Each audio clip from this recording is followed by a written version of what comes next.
السلام علیکم۔ ایک گاؤں میں خوبصورت نوجوان تھا۔ اس نے یہ حرکت شروع کی کہ ایک مکان کی دیوار کے سوراخ سے اس مکان میں رہنے والی عورت کو دیکھتا تھا۔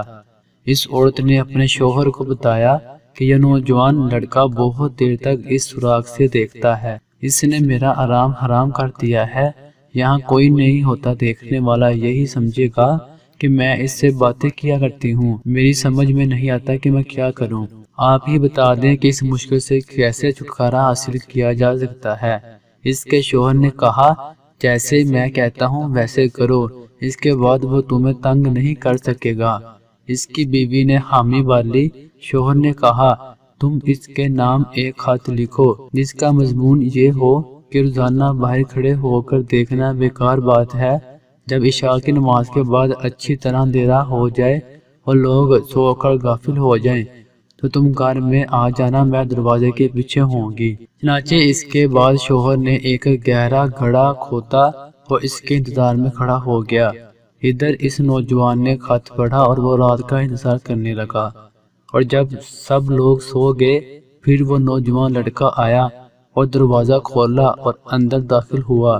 اس عورت کے شوہر نے اس کو دھکا دے کر گڑھے میں ڈال دیا اور اس پر مٹی ڈال دی۔ اس واقعے کو کئی دن گزر گئے، کسی کو کچھ خبر نہ ہوئی۔ ایک دن نوجوان کے خاندان والوں نے دریافت کیا کہ فلاں شخص کہاں ہے۔ ان کو بتایا گیا اس کا کچھ پتہ نہیں۔ اس پر خاندان والوں نے غور و فکر شروع کی، یہاں تک کہ اس تحقیق کی انہوں نے یہ صورت نکالی کہ ایک شخص کو اس مؤذن کو بلانے کے لیے بھیجا جو اس مکان کے قریب والی مسجد کا مؤذن تھا۔ اس نے مؤذن کو بظاہر بہت سخت پکڑا اور نوجوان کے خاندان والوں کے سامنے حاضر کر دیا۔ پھر اس مؤذن سے کہا کہ یہ 100 دینار لے لو اور جو کچھ ہم تم کو حکم دے اس کی تعمیل کرو۔ جب تم اپنی مسجد میں جاؤ تو عشاء کی اذان زیادہ رات کے یعنی دیر سے دیر کر مسجد میں بیٹھ جانا۔ پھر سب سے پہلے جو شخص تمہارے پاس آئے اور تم سے تمہاری گرفتاری نافذ ہونے کی تحقیق کرے تو اس کی اطلاع مجھے دینا۔ اس نے کہا، ٹھیک ہے۔ تو اس مؤذن نے ایسا ہی کیا۔ تو جو شخص سب سے پہلے مسجد میں تحقیق کے لیے آیا تو یہ وہی شخص تھا جس نے نوجوان کو مارا تھا۔ اس نے مؤذن سے کہا کہ میرا دل تیری طرف لگا ہوا تھا اور تمہیں اس طرح گرفتار کر کے بلوانے سے ان لوگوں کو تم سے کیا غرض تھی؟ مؤذن نے کہا، الحمدللہ خیریت ہے، کوئی خاص بات نہیں تھی۔ جب صبح ہوئی تو مؤذن نے نوجوان کے خاندان والوں کے پاس جا کر پورا حال بتایا۔ ان لوگوں نے اس شخص کو اپنے پاس بلوا لیا۔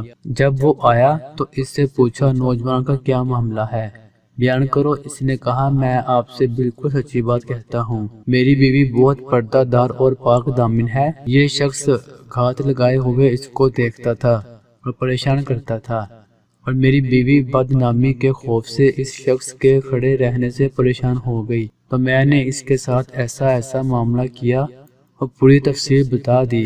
ان لوگوں نے کہا، جاؤ سپرد خدا۔ نہ کسی نے کچھ سنا اور نہ کسی نے تم سے پوچھا۔ بے شک برے کام کا برا ہی انجام ہوتا ہے۔ اللہ تعالی ہمیں اس واقعہ سے سبق حاصل کر کے برے افعال سے بچنے کی توفیق عطا فرمائے، آمین۔ تو دوستو، آپ کا اس ویڈیو کے بارے میں کیا کہنا ہے، کمنٹ سیکشن میں ضرور بتائیے گا اور چینل کو سبسکرائب کیجیے گا۔ اللہ حافظ۔